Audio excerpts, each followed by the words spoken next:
বাতিজা বোকাচন্ডী। রামমোহন রায় যদি আজকে না থাকতো, আমার মা বা আপনার মা যদি মারা যেত। বাতিজা বোকাচন্ডী, তুমি কথাটা কইলে কি? রাজা রামমোহন রায় সতীদাহ প্রথা বন্ধ করেছিল, কিন্তু সেখানে যদি স্বামীরা মারা যেত তাহলে ওই স্ত্রীকে সেই চিতায় তুলে দেওয়া হতো। কিন্তু তাহলে কি আমরা ইতিহাসে ভুল পড়েছি নাকি? মনে আসছে ভুল পড়েছি। তুমি যেটা কইছো এটাই সঠিক হবে ভাই বাতিজা। খাওয়া বাতিজা, তুমি যেটা কইছো এটাই সঠিক হবে। আমরা ভুল পড়েছি। তাহলে কি আবার প্রথমে তো পড়াশোনা শুরু করবো নাকি বাতিজা?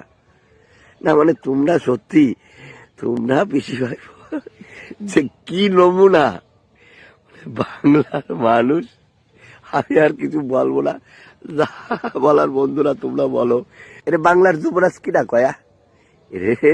বাংলার যুবরাজ কয় কিনা? বাট